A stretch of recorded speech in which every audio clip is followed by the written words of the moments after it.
यहाँ पर सामने सिग्नल को एकदम प्रॉपर ग्रीन कर दिया गया है और सामने मालगाड़ी को लूप लाइन में लगा दी गई है, क्योंकि अभी जो सामने की ओर से आ रही है वो है हमारी ट्रेन नंबर 12,357 जो कोलकाता से चल करके अमृतसर को जाने वाली कोलकाता अमृतसर दुर्गियाना सुपर फास्ट अभी फ्लैट 130 की ताबड़तोड़ रफ्तार से स्किप मारेगी, ओवरटेक मारेगी इस मालगाड़ी का दुनिया की सबसे पावरफुल WAP7 को।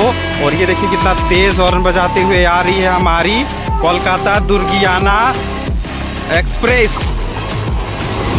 फ्लैट 130।